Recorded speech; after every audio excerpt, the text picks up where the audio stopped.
नमस्कार, बहुत स्वागत है विस्तार न्यूज। आप देख रहे हैं दोपहर के 3 बज चुके हैं और वक्त है बुलेटिन का। पहली खबर रहेगी मुख्यमंत्री निवास के जनदर्शन से जुड़ी हुई, जहां जनदर्शन की शुरुआत हुई है और हर गुरुवार को मुख्यमंत्री आम जनता से मुलाकात करेंगे और जो भी समय सुलभ होगा, अगर व्यस्तता रहेगी तो उस दिन मुलाकात की जाएगी। आज जो जनदर्शन का कार्यक्रम शुरू हुआ उसमें तिलक लगाकर शामिल लोगों का स्वागत मुख्यमंत्री ने किया और उनकी समस्याएं जानी। पहले दिन लोगों की भारी भीड़ उमड़ी। मुख्यमंत्री विष्णुदेव साय ने लोगों की समस्याएं सुनी और सोशल मीडिया पर पोस्ट कर इसकी जानकारी भी साझा की।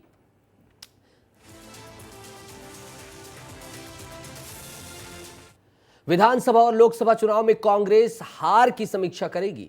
इसके लिए कांग्रेस की मोयली कमेटी कल छत्तीसगढ़ दौरे पर आएगी। 28 जून से 1 जुलाई तक पूर्व केंद्रीय मंत्री वीरप्पा मोयली की अध्यक्षता में बनी कमेटी छत्तीसगढ़ के दौरे पर रहेगी। कल दोपहर 1:30 बजे राजीव भवन में वीरप्पा मोयली बैठक करेंगे। इस दौरान वरिष्ठ नेताओं के साथ चर्चा होगी। इसके अलावा 29 जून को बिलासपुर कांग्रेस भवन में बैठक होगी और 30 जून को कांकेर राजीव भवन में यह बैठक चलेगी। बैठकों का दौर चलता रहेगा। फिर कांकेर से वापस रायपुर आकर वीरप्पा मोयली कई दौर की बैठकें करेंगे।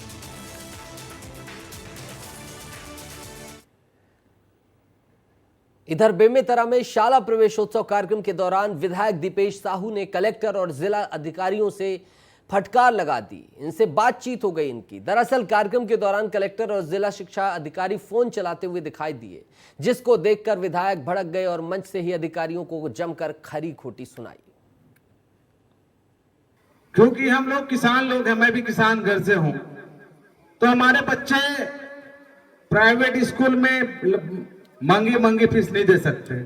इस कारण से हमारी सरकार संचालित कर रही है आत्मानंद जैसे स्कूल। लेकिन मुझे पता चला है अभी जब मैं यहां पहुंच रहा था कलेक्टर साहब, तो वहां पर कुछ एडमिशन हुए हैं। आत्मानंद में राठी स्कूल है, थोड़ा फोन रखेंगे, थोड़ा सुन लेंगे क्या बोल रहे हैं। तो वहां जो एडमिशन हुआ है, जो प्रक्रिया होनी चाहिए उस ढंग से नहीं हुआ है। गलत तरीके से वहां पे एडमिशन हुआ है और आपके कहने पे हुआ है। तो डीओ साहब, पहले क्या स्थितियां रही होंगी किस सरकार में, मैं इस बात को नहीं जानता। हमारी जो सरकार है गरीब के लिए है, गरीब के बच्चे के लिए वो स्कूल है। उसमें बड़े लोगों को, व्यावसायिक लोगों को, पैसे वालों का बच्चे का एडमिशन ना हो, इस बात का आप ध्यान रखेंगे। बछड़े को कुचलने का मामला तूर पकड़ता जा रहा है। इस मामले में गौ सेवक संघ के तमाम लोग कलेक्टर के पास पहुंचे और कार चालक के खिलाफ कड़ी कार्रवाई और आरोपी के घर पर बुलडोजर चलाने की मांग की। गौ सेवक संघ के पदाधिकारियों का आरोप है कि गाय के बछड़े को कुचलने वाले आरोपी का नाम शेख शाहिद है। गौ सेवक संघ का कहना है कि अगर प्रशासन उस कार चालक पर कार्रवाई नहीं करती, उसके मकान पर बुलडोजर नहीं चलाती है, तो गौ सेवक संघ के लोग आमरण अनशन करेंगे। बता दें कि गौ सेवकों ने थाने में इस मामले को लेकर बवाल भी किया था। आरोपी के खिलाफ पशु क्रूरता के तहत जुर्म दर्ज किया गया है।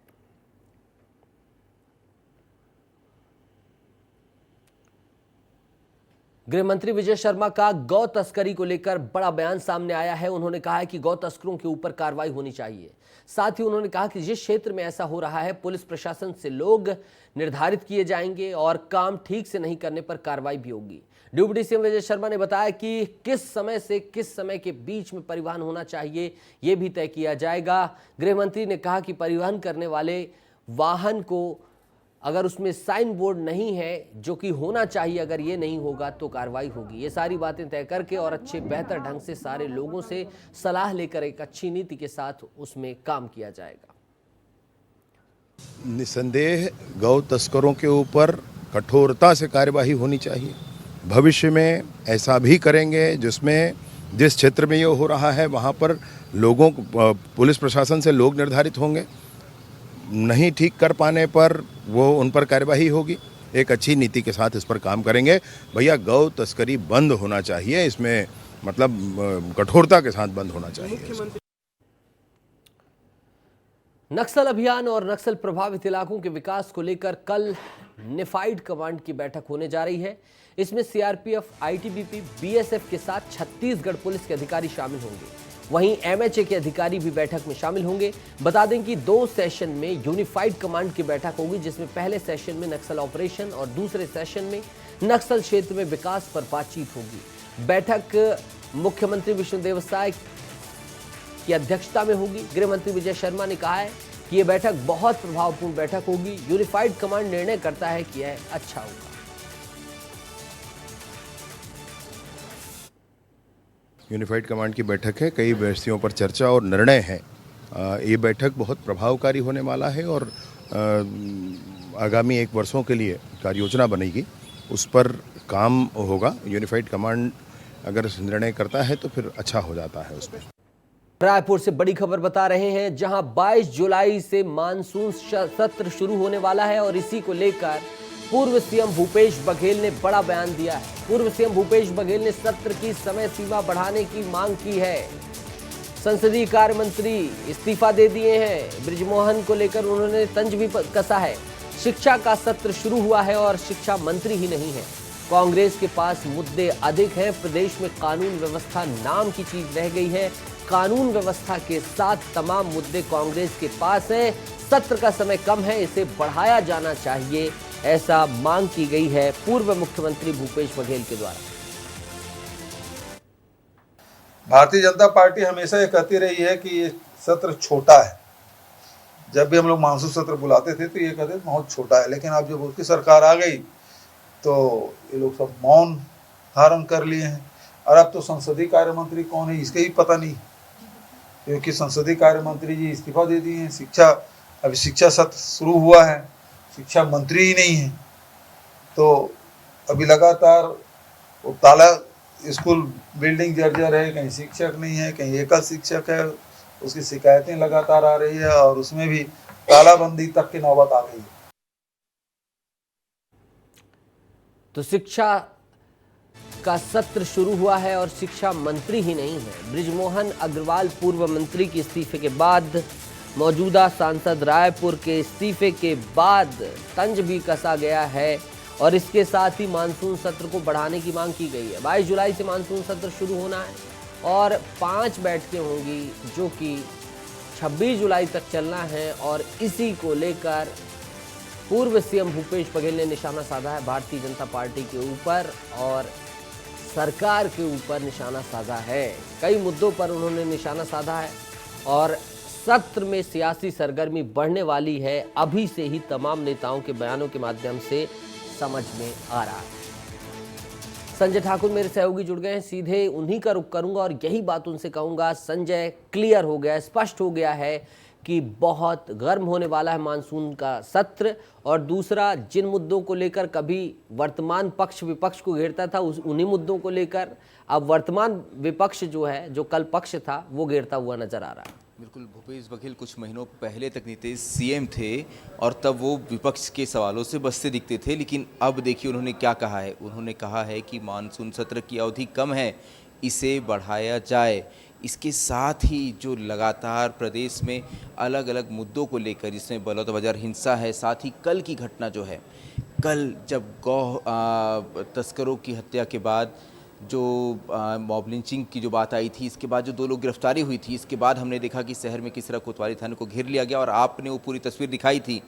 तो ये जो मामले हैं, जो कानून व्यवस्था है, इसे लेकर भी वो आक्रामक नज़र आए और ये तो तय होता है कि इस बार का सत्र जो है उसमें बहुत ज़्यादा आक्रामक रहने वाले विपक्ष और ये सरकार के लिए भी चिंता का विषय है। नीतीश बिल्कुल, और मानसून सत्र बड़ा हंगामेदार होगा। 5 बैठकें होंगी, लेकिन 5 बैठकों में 50 मुद्दे आएंगे और तमाम चीज़ें होंगी। शून्यकाल की बहस हो, चाहे वो फिर एक साथ सामूहिक सदन को छोड़ देना, ये सब कुछ भी होता हुआ नजर आएगा। संजय, देखिए, विपक्ष अगर कहता है कि इसकी अवधि बढ़ाई जाए मानसून सत्र की, इसका मतलब उनकी मंशा साफ है। वो चाहते हैं कि ज़्यादा से ज़्यादा सवाल जवाब हों, सरकार को ज़्यादा से ज़्यादा मौक़ों पर घेरा जाए और यही मांग जो है ये विपक्ष आज करता नज़र आ रहा है। तो यहाँ जो सबसे बड़ी बात है कि मानसून सत्र जब सरकार के सामने चुनौती होगी कि सरकार किस तरह से विपक्ष को शांत करते हुए इस पूरे सत्र को गुजारे और ज़्यादा से ज़्यादा काम की बातें जो हैं वो हो सके। तो ये जो इस बार मानसून सत्र है वो देखने लायक होगा और ये तस्वीरें हम आपको लगातार दिखाते रहेंगे विस्तार न्यूज़ में। दंतेवाड़ा चलेंगे, जहां थाना बारसूर क्षेत्र में नक्सलियों के बिछाए प्रेशर बम की चपेट में आकर एक ग्रामीण घायल हो गया। साथ ही उसकी बहन को भी चेहरे पर हल्की चोटें आईं, जिससे चपेट में आने से ग्रामीण घायल हो गया। घायल व्यक्ति को इलाज के लिए दंतेवाड़ा लाया गया है। ग्रामीण अपने छोटी मां के कफन को दफन कर ग्राम सालेपाल से वापस अपने गांव गुफापारा मंगनार लौट रहा था। इसी दौरान विस्फोट की चपेट में आ गया। घायल ग्रामीण और उसकी बहन को दंतेवाड़ा अस्पताल में भर्ती कराया गया है। इधर मध्य प्रदेश में 1 जुलाई से 3 दिन तक दीक्षांत समारोह का आयोजन किया जाएगा। सभी कॉलेज और विश्वविद्यालय में यह आयोजन होगा। उच्च शिक्षा विभाग ने निर्देश जारी कर दिए हैं। साथ ही निजी और सरकारी कॉलेजों के कुलपति को भी निर्देश दिए गए हैं। दीक्षांत समारोह में ड्रेस कोड भी अनिवार्य है। उच्च शिक्षा विभाग के आयुक्त ने आदेश जारी करके ये तमाम जानकारी साझा की। अरपा नदी के पेंड्रा स्थित उद्गम को लेकर विभाग से जमीन लेने की प्रक्रिया शुरू कर दिए जाने की जानकारी बिलासपुर हाईकोर्ट को शासन ने दी है। अरपा पुनरुद्धार मामले में हाईकोर्ट को शासन ने बताया कि अरपा उद्गम स्थल पर 5 एकड़ जमीन अधिग्रहित करने का प्रस्ताव भेजा गया है। साथ ही 5 एकड़ जमीन वन विभाग से ली जाएगी। अब इस मामले में सुनवाई अगले महीने होगी। बता दें कि अरपा को पुनर्जीवित करने के मामले में पिछले 15 मई को आयोजित बैठक की पूरी जानकारी और हुए फैसले पेश करने का निर्देश हाईकोर्ट ने पिछली बार शासन को दिया था। शासन ने अदालत में बताया है कि अरपा के उद्गम स्थल पर 5 एकड़ जमीन अधिग्रहित करने का प्रस्ताव भेजा गया है। गौरेला नगर पालिका के सीएमओ के साथ भाजपा के जिलाध्यक्ष कन्हैया राठौर के द्वारा फोन पर ताबड़तोड़ गालियां और धमकी दिए जाने का मामला तूल पकड़ते जा रहा है और अब प्रदेश साहू समाज सीएमओ नारायण साहू के पक्ष में आया है। साहू समाज की ओर से शिकायतों में कहा गया है कि भाजपा जिलाध्यक्ष के दबाव में रिपोर्ट लिखी नहीं जा रही है, जबकि उनके द्वारा सीएमओ के साथ अभद्र व्यवहार किया गया। परिजनों ने अब रिपोर्ट नहीं लिखे जाने पर आंदोलन की चेतावनी दी है, जबकि 2 दिन पहले ही जिले के प्रभारी मंत्री श्याम बिहारी जायसवाल ने इस मामले को संगठन का मामला बतलाते हुए जल्द ही सुलझाने की बात कही थी, जबकि जिलाध्यक्ष कन्हैया राठौर ने बातचीत की रिकॉर्डिंग को ही झूठा और एडिटेड करार दिया है। नहीं, बहुत ही दुर्भाग्य की बात है कि एक प्रशासनिक अधिकारी नारायण साहू जी यहाँ सीएमओ है गौरेला में, ये अपने छुट्टी में घर गया था भिलाई, वहाँ इनके साथ गाली गलौच हुआ है। यहाँ गौरेला के एक नेता ने उनको फ़ोन में बहुत गंदे गाली दिया है, मारने की धमकी दिया है। तो ये पीड़ित व्यक्ति भिलाई गया रिपोर्ट लिखाने, तो वहाँ के थाने ने कहा कि चूँकि आप गौरेला में अधिकारी हैं, आपका रिपोर्ट वहाँ लिखा जाएगा। गौरेला आया तो यहाँ के टीआई बोलता है कि चूँकि गाली आपको भिलाई में दिया है इसलिए भिलाई में एफआईआर होगा। अब एक प्रशासनिक अधिकारी इस टाइप के भटक रहा है एफआईआर के लिए। दिनांक 9 जून 2024 रात को 10 बजे मेरे फ़ोन पर अननोन नंबर से लगातार फ़ोन आ रहा था और मैंने जब उनको उठाया 4-5वें बार फ़ोन किए तो वहाँ से सामने वाले व्यक्ति के द्वारा लगातार मुझे गंदी गालियाँ और कार्यालय में घुसकर मारने की धमकी दिया गया। व्यक्ति को प्रत्यक्ष रूप से कभी नहीं मिला हूँ, ना ही मैं जानता हूँ, परंतु जो कॉलर आईडी रहता है उसमें कन्हैया राठौर के नाम से दर्ज दिखा रहा है और उस रात को उन्होंने लगातार मुझे 20-25 बार भी फ़ोन किया।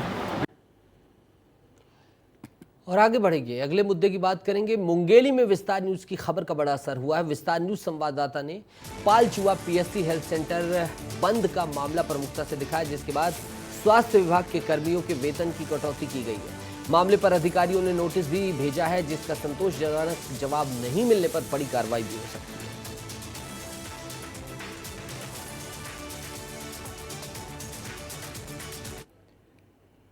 और मुरैना में भी विस्तार न्यूज की खबर का बड़ा असर हुआ है। वार्ड नंबर 47 में जलभराव की समस्या को लेकर वार्ड वासियों ने धरना दिया था, जिस खबर को विस्तार न्यूज ने प्रमुखता से दिखाया था, जिस पर संज्ञान लेते हुए नगर निगम के अधिकारी मौके पर पहुंचे और धरने पर बैठे वार्ड वासियों को नाली बनाने का आश्वासन दिया। वहीं वार्ड वासियों ने कहा कि जब तक काम शुरू नहीं होगा तब तक अधिकारी नहीं जाएंगे, जिसके चलते नगर निगम अधिकारियों का मोहल्ले वासियों ने घेराव किया।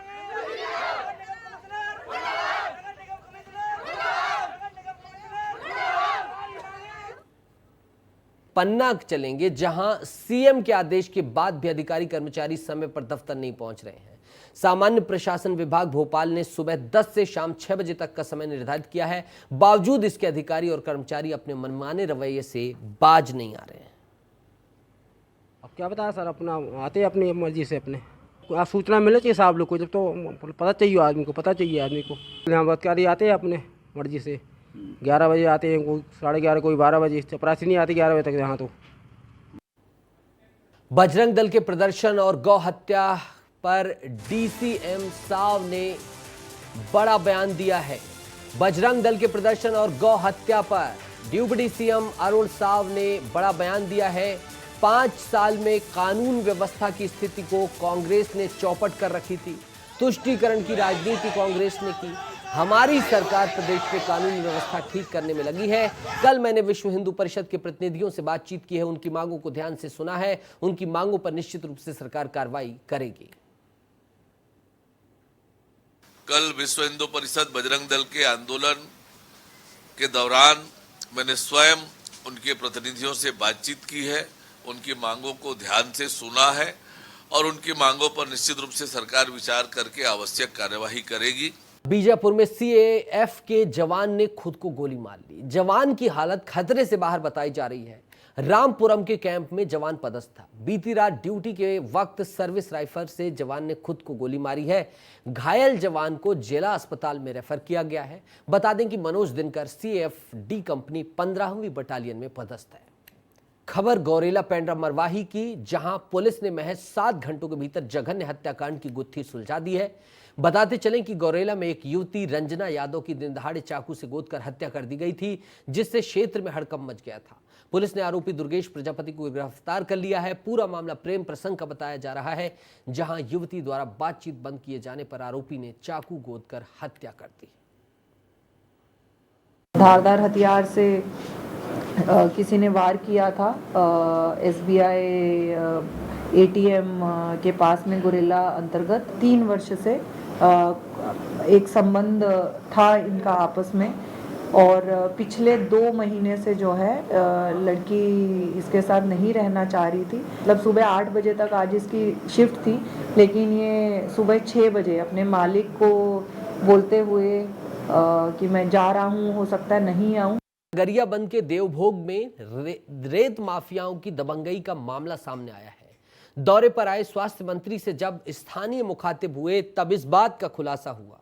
बताते चलें कि दबंगों द्वारा रेत परिवहन की गाड़ियों को रोककर 500 रुपए की वसूली की जाती है, जिसकी शिकायत ग्रामीणों ने स्वास्थ्य मंत्री से की। तो सतीश द्वारा और तहसीलदार दोनों जाके गाड़ी को जब्ती करते हैं और डराते हैं, धमकाते हैं। इसी कारण ये रेती के लिए शिकायत हम अभी आए थे मंत्री की। मंत्री जी अभी कोई मैं कल रेट के लिए छूट है और कलेक्टर में बता देता हूँ, उसका बना अनुरोध है। इस समय में अगर कोई अवैध उत्खनन करता पाया जाएगा तो उसके ऊपर बिल्कुल कार्रवाई। किसी के पास में इतना अधिकार नहीं है कि वो जाके हमारे ग्राम पंचायत में किसी को भी रोके, क्योंकि अगर उसके पास में किसी प्रकार का कोई लीज नहीं है और लीज है भी तो भी वो किसी ग्रामीण को वो ऐसे रोक नहीं सकता, क्योंकि उसके पास ग्रामीण को रोकने का उसके पास में पावर नहीं है। ग्रीन इंदौर बनाने के उद्देश्य से इंदौर में 6 से 14 जुलाई के बीच 51 लाख पौधे लगाए जाने हैं। इस कार्यक्रम का इनिशिएटिव नगरीय प्रशासन मंत्री कैलाश विजयवर्गीय ने लिया है। इसके लिए शहर में खाली स्थानों पर गड्ढे करने का सिलसिला जारी है। मौजूदा समय में हर दिन लगभग 1.5 लाख गड्ढे किए जा रहे हैं। पौधारोपण करने के लिए विजयवर्गीय पूरे जोर शोर से लगे हैं। वह हर दिन अलग अलग समाज और संस्थानों के साथ बैठक कर रहे हैं। अभियान में देश से बाहर रहने वाले एमपी के एनआरआई फ्रेंड्स ऑफ एमपी भी जुड़ रहे हैं। फ्रेंड्स ऑफ एमपी के सदस्यों के साथ मंत्री कैलाश विजयवर्गीय ने ऑनलाइन मीटिंग के माध्यम से बात की है। इसमें कई तरह के सुझाव मिलने के साथ ही फ्रेंड्स ऑफ एमपी के सदस्यों ने इंदौर में एक एनआरआई वन बनाने की मांग भी की है। मध्य प्रदेश के जनजातीय कार्य मंत्री का प्रभार लेने के बाद पहली बार कुंवर विजय शाह उमरिया पहुंचे, जहां उन्होंने बड़ी घोषणा की। उमरिया पहुंचे कुंवर विजय शाह ने जनजातीय किसानों को अन्न मिलेट योजना के तहत 1000 रुपए की बोनस राशि देने की बात कही है। भारिया और शहरिया ये वो जनजातियां हैं जो विलुप्त होती जनजातियां हैं। मध्य प्रदेश में आदिवासी 43 जातियां हैं और 3 जातियां हमारी शहरिया, बेगा, भारिया वो जनजातियां हैं जो विशेष पिछड़ी जनजाति कहलाती है। उनके लिए मध्य प्रदेश के हमारे मुख्यमंत्री जी की पहल पर हमारे प्रधानमंत्री जी ने 24,000 करोड़ रुपया उनके लिए दिया है। पन्ना टाइगर रिजर्व को आबाद करने के लिए कई गांव विस्थापित किए गए थे। आज पन्ना टाइगर रिजर्व देश दुनिया में प्रसिद्ध हो चुका है, लेकिन पीपर टोला और सूरजपुरा के विस्थापित परिवार वन राजस्व सीमा विवाद की वजह से 20 सालों से दर-दर भटक रहे हैं, जिसके चलते सैकड़ों लोगों ने पन्ना टाइगर रिजर्व की क्षेत्र संचालक को ज्ञापन सौंपा और पुरानी जमीन वापस लौटाने की मांग उठाई। नाई करवे यहाँ के हमारी व्यवस्था कछु नहीं बना है, जो बनी थी बेवरे कुछ नहीं हमें दे रहे। आज 20 साल भगे हैं, पीपटोला सूरजपुरा से हम और आए हैं, तो कहा कि अब ये जागनबारी हैं तब अपनी नहीं भी बता रहा, ना हम कुछ बता रहे या वो हमारे यहाँ से 20 साल से हमारे ज़मीन जोत रही है। उनकी समस्या थी कि चूँकि वो वन क्षेत्र है तो उसको राजस्व क्षेत्र में कन्वर्ट किया जाए, डीनोटिफाई किया जाए, फॉरेस्ट भूमि से उनको रेवेन्यू कर दिया जाए, जिससे कि वो जो बाकी ग्रामीण जिन योजनाओं का लाभ ले पाते हैं उन योजनाओं का लाभ ये ग्रामीण भी जो विस्थापित ग्राम के हैं वो भी ले पाएँ। इधर अनूपपुर जिले में प्रशासन की उदासीनता के कारण गौशाला की हालत चिंताजनक हो गई है। गौशाला में गायों की मौत और उसके बाद बिना पंचनामा में खुले में फेंक देने के मामले में कई बार समस्याएं सामने आई हैं। वर्तमान में शहडोल सांसद हिमाद्री सिंह के ससुराल के गांव दारसागर की गौशाला में गायें भूख और प्यास से तड़प कर मर रही हैं, जिसे देखने के लिए ना तो कोई जनप्रतिनिधि और ना ही कोई ग्राम पंचायत एजेंसी द्वारा ध्यान दिया जा रहा है। गौशाला को महिला समूह को देने के बाद गौ माता को भूख प्यास से तड़पते हुए मरने के लिए छोड़ दिया गया है। गौशाला की देखरेख का जिम्मा भारतीय महिला समूह को दिया गया है। गौशाला क्या नाम है, का किस ग्राम पंचायत में है? शिवकंटक धाम के नाम से चलता है। कौन सी किस ग्राम पंचायत में है? ग्राम पंचायत दारसागर। यहाँ पे 2 पशु मरे पड़े हुए हैं, इसका जिम्मेदार कौन है और क्यों ऐसी स्थितियाँ हैं? नहीं, वो वृद्ध हो चुके हैं। अच्छा। और वृद्ध हो चुके हैं इसलिए भाई ख़त्म हो गए। अभी एक गाय ने बछड़ा डाला है और वो ख़त्म हो गई है, वो कैसे वृद्ध हो गई? नहीं, अभी वो बछड़ा तुरंत का नहीं होगा। इधर डिंडौरी में ठेकेदारों की मनमानी सामने आ रही है, जहां तमाम शिकायतों के बावजूद मलबा नदी में बहाया जा रहा है। रिपोर्ट देख लीजिए और समझ लीजिए इस मुद्दे को।